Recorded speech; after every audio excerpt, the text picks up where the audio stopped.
Hi, my name is Kyle Power, and this is my second presentation for the MPA 510 History and Theory of Public Administration course.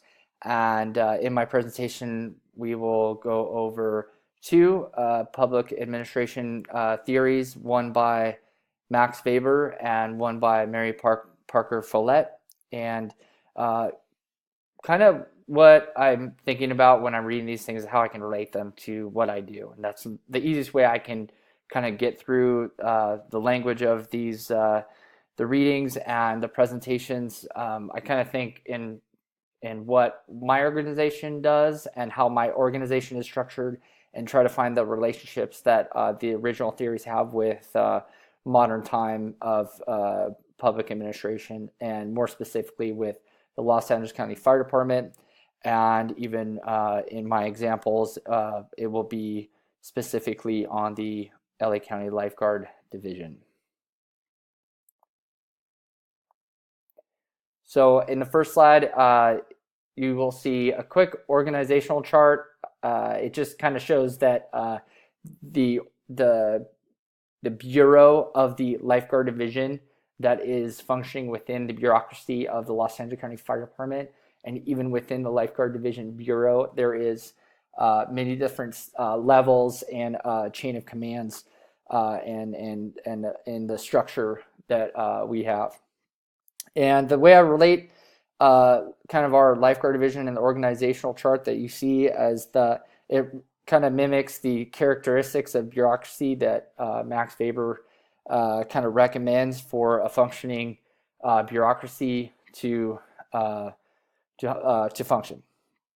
The hierarchy of the command, you can see in that image there is a chain of command in the org chart. Management is managing by rules and regulations, and everyone underneath that management must adhere to.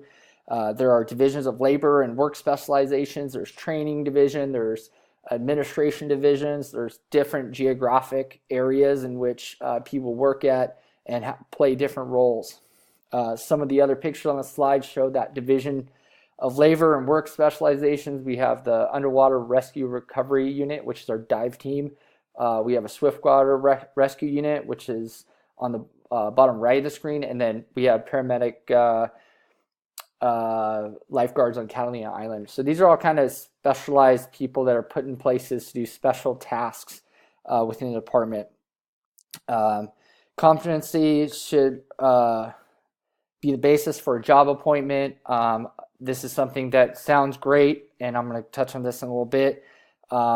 People that take exams and promote throughout the department typically is due to the fact that they show a great deal of competence to move through that chain of command. Managers maintain an impersonal relationship with an employee. That's another thing I'll touch on in a minute, but according to Max Weber, this is something that was necessary. And although it sounds necessary and it sounds great to maintain that workplace type of chain of command or workplace environment, it does sound like this is necessary. However, for managers to maintain an impersonal relationship with their employees, I don't know if I really see that in the Lifeguard Division, and I don't know if that's really an attainable thing that we can have no matter how hard we try, because we are humans, and through this work or this line of work, you see this different type of family structure that develops through working for the fire department. And then finally, the policies and procedures that the department memorializes, and with the agreement of unions and agreement of management, these policies and procedures are put into action and are followed and adhered to, and they can be referenced by anyone in the department. Going back to the two examples I want to come back to, managers maintaining an impersonal relationship with employees. As much as, like I said, it sounds like that is something that would be ideal, I just don't see it being realistic within the Lifeguard Division. One, because managers in the Lifeguard Division, and much like fire department, they promote through the ranks to get to their position. They are promoted through competence, but as they work as an ocean lifeguard and get promoted to ocean lifeguard specialist, and then get promoted to beach captain or rescue boat captain, and then battalion chief, and then assistant chief, and then lifeguard chief. They work through the ranks, and they work with a lot of different people, and they create bonds. They go on, major incidents where they're spending long periods of time with personnel, working 24-hour shifts, 48-hour shifts, 72-hour shifts. You work together, not in just a work capacity, but in the fire department. There's definitely a family, or a lifeguard family, or a fire department family type culture that comes of being together for long periods of time and essentially living together, eating together, and stuff like that. So, as I see, and as I've seen throughout my employment, I've been employed since 2001 with Los Angeles County Fire Department. I've seen the types of relationships that have formed with managers and subordinates. Maybe at the time, the managers weren't supervising, the other ranks, but those relationships stay, throughout the deployment, and I just don't see that the impersonal part being true just because of how the department functions.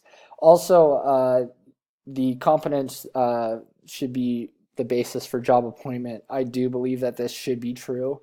I know in my employment, going back to managers maintaining an impersonal relationship, I think I can definitely say within my employment, I've seen kind of the good old boys club type stuff, a little bit of nepotism or favoritism take place, where that shows that impersonal relationships did exist, can exist, and that sometimes people don't actually get promoted on competence, but for other reasons that may exist.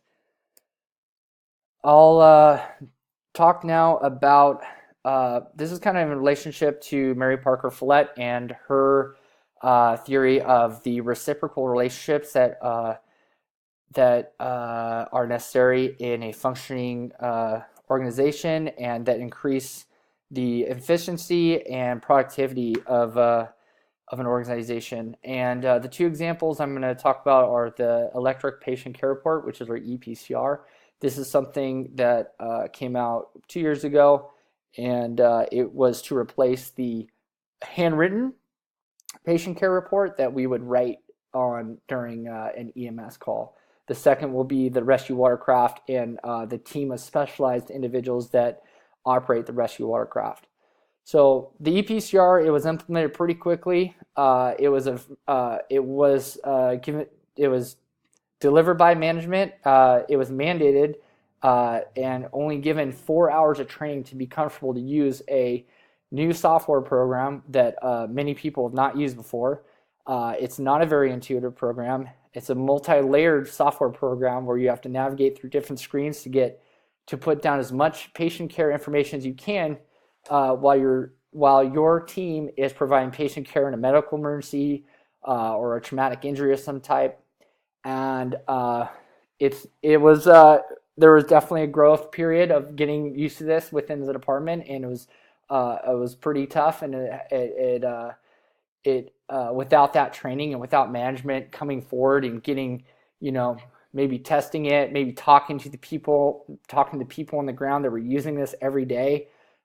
This also required connectivity through wireless signals, and in Los Angeles County, you could be hiking up a trail to a patient that fell off a cliff, and there's a likelihood that you're not going to have connectivity. So the patient could be transported via helicopter, and you may not have anything but some scribbles on paper for what you have of the patient, which is not really adequate and not what type of patient care the Los Angeles County Fire Department wants to deliver. So with that being said, there was quite a bit of growing pains with this thing, a lot of kind of on-the-job guess and kind of trial by error type thing, which is not very efficient. Being on calls that would take 5 minutes, turned out you would be on a call for 15, 20 minutes or longer just to submit the proper information that needs to go into the legal document that is the patient care report. And then in my next example, rescue watercraft, the individuals that operate the rescue watercraft, are highly trained and they know what type of equipment is needed for large surf rescues, for offshore rescues, for still water rescues. We need a very dynamic piece of equipment to be used. And I think about 4 years ago, one of the things that was issued were a fleet of new rescue watercrafts. However, management did not talk to or include employees, or specifically the team that would be utilizing this equipment, in the purchasing of these crafts. Turns out the crafts that they purchased were designed for flat water, not for surf. And we were made to basically bite the bullet and utilize this equipment for the remainder of the contract that we had with that company that provided the watercraft. This does not provide efficiency. This increases the likelihood of injury to a rescue victim, to the rescuers that are operating the craft or operating around it. So it kind of created a lot of problems, and the lack of communication in that failure to communicate and get the right thing done to meet the mission of the fire department didn't go through the whole way. So in looking back in these two items in what has now been created because of the setbacks that were created by the top from management down type of managing, were two or different quality improvement committees. So programs within the county now have quality improvement committees to meet quarterly to discuss what is going on with the EPCR, what type of improvements can be made, how to navigate these things quicker, what type of shortcuts can we make to get things done quickly and submitted sufficiently so the county can show that we are doing the right thing with patient documentation. Same for the rescue watercraft, where the committee will meet regularly to discuss equipment, things that work, things that don't work, to improve the quality, improve the efficiency, improve the public service that we provide. The last slide is just another picture of where I work and at Zuma Beach, and kind of thinking about going back on these two theories.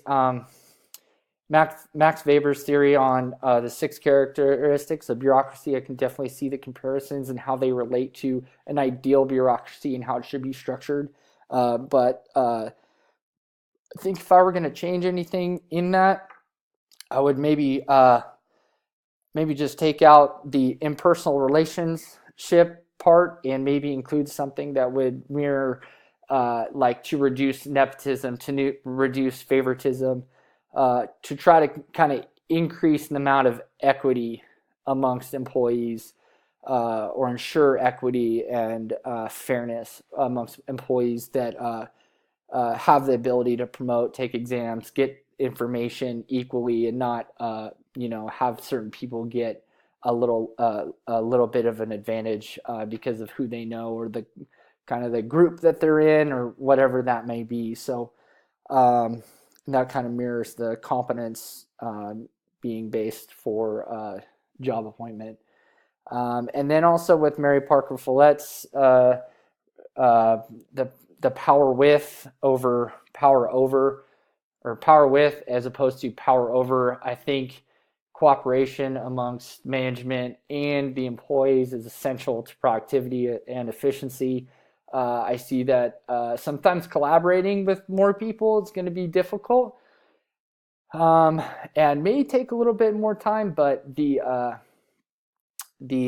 outcome I think will be better as a whole, and you get happier people that you're using this type of equipment. You get people, your employees are going to be more productive and they're going to be confident, especially in the fire department. We're using heavy equipment that could injure you or injure someone else. You just can't, you got to be using the right stuff and you got to be confident in your equipment. So,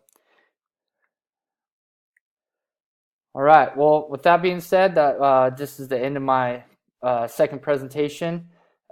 You did say, Dr. Sundstrom, that if you were going to tattoo 3 names, you would do Wilson, Taylor, and Weber. So I did it. Hope you enjoyed it. If you get that last one, that's actually a Weber barbecue. Thank you.